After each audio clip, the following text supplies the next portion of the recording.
देख रहे हैं चाणक्य न्यूज इंडिया और मैं हूं आपके साथ निशा सिंह। चाणक्य न्यूज इंडिया के खास कार्यक्रम हेल्थ में आपका स्वागत है। हेल्थ में आज हम बात करेंगे भोजन पकाने के नियम के बारे में। तो आइए जानते हैं हेल्थ एक्सपर्ट मीना अग्रवाल क्या कहती हैं। कौन सा नमक लें और क्यों? आजकल प्रेशर कुकर का प्रयोग घर घर में आम बात हो गई है, जो कि सेहत के लिए बहुत नुकसानदायक है। प्रेशर कुकर का भोजन ना करें क्योंकि बड़ा कारण है जो लोग नजरअंदाज कर देते हैं। वही है कि ज्यादा प्रेशर कुकर एल्यूमिनियम से बने होते हैं और एल्यूमिनियम खाना पकाने, रखना और खाना बनाने की दृष्टि से सबसे खराब धातु है। एल्यूमिनियम के बर्तन का खाना बार बार खाने से शुगर, गठिया, टीबी, अस्थमा आदि इसी तरह की 48 बीमारियां हो सकती हैं। ऐसा सिद्ध हो चुका है। विज्ञान के अनुसार प्रेशर कुकर खाने को पकाने के लिए उसे पर अतिरिक्त दबाव डालता है। प्रेशर कुकर में भोजन में सिर्फ 3% माइक्रोन्यूट्रिएंट्स बचते हैं। इसमें खाना पकता नहीं है। एल्यूमिनियम के बर्तन का खाना खाने से शरीर की प्रतिकारक क्षमता कम हो जाती है। 100-125 साल पहले एल्यूमिनियम भारत में आया था।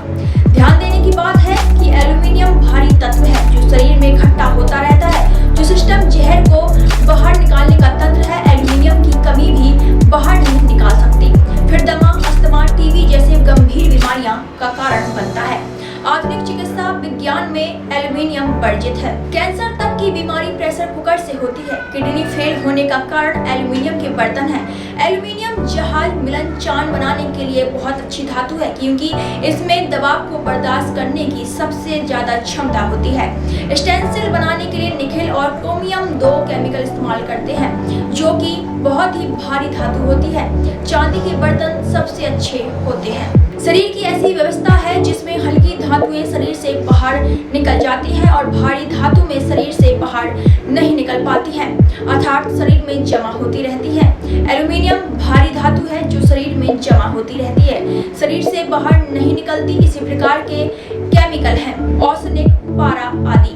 रेफ्रिजरेटर की कमी भी चीज ना खाना पीना क्योंकि फ्रिज, एसी, 12 गैसों का इस्तेमाल प्राकृतिक के नियमों के विरुद्ध तापमान कम करने के लिए करता है, जिसको विज्ञान की भाषा में CFC कहते हैं।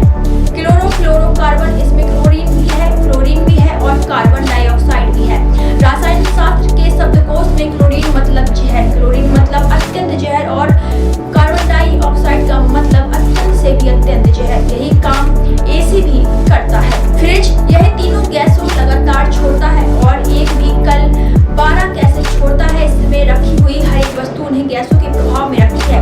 यह गैसें इतनी तीव्र होती है कि स्टील के बर्तन से निकल जाती है। फ्रिज में रखी हुई कोई भी वस्तु यदि आप खा रहे हैं तो आप धीमा जहर खा रहे हैं। फ्रिज का आविष्कार ठंडे देशों में प्रयोग के लिए हुआ था। ऐसे ही माइक्रोवेव ओवन में जब आप कोई भी चीज रखते हैं गर्म करने के लिए, उसे वस्तु का एक हिस्सा गर्म होता है। कोई भी वस्तु सभी तरह से बराबर ग्राम की होनी चाहिए। माइक्रोवेव ओवन भी ठंडे देशों के लिए है। ग्लोबल वार्मिंग को कम करने के लिए फ्रिज का इस्तेमाल कम करना चाहिए। आपके साथ ही साथ नमक की जानकारी भी देना चाहती हूँ। आपका नमक कैसा हो? आयोडीन नमक कभी ना खाएं। नमक हमेशा सेंधा या कल खाएं। हाई बीपी और लो बीपी के दोनों में नमक औषधि है। जिसका ब्लड प्रेशर सबसे ऊंचा है उन्हें स्नान करते समय पानी में समुद्री नमक मिला लें। कम से कम 20 दिन तक साबुन न लगाएं। भारत को छोड़कर दुनिया के सभी देशों में आयोडीन नमक बंद है, इसलिए सेंधा नमक या काला नमक खाएं। आयोडीन नमक खाने से डेनमार्क में बच्चे पैदा नहीं होते। सेंधा नमक सबसे ज्यादा विष को काम करता है। काला नमक भी विष का काम करता है। भोजन पकाते समय सादा नमक का ही प्रयोग करें। सबसे ज्यादा सोडियम सी नमक और काला नमक में मिलता है। सोडियम की थोड़ी सी भी कमी लकवे का कारण हो सकती है। सोडियम की कमी से आवाज भी जा सकती है। समुद्री नमक केवल 60 साल से ही शुरू हुआ है। नमक को फ्लो कर बनाने के लिए नमक की नमी को निकाला जाता है। नमक का गुण है कि नमी के कारण धारण करें। नमी को निकालने के लिए एल्यूमिनियम सिलिकेट केमिकल डालते हैं जो कि बहुत खतरनाक है। दूसरा केमिकल पोटेशियम आयोडाइड की प्राकृतिक है। यह दोनों केमिकल हमारे शरीर में बहुत सी जटिलताओं को जन्म देते हैं।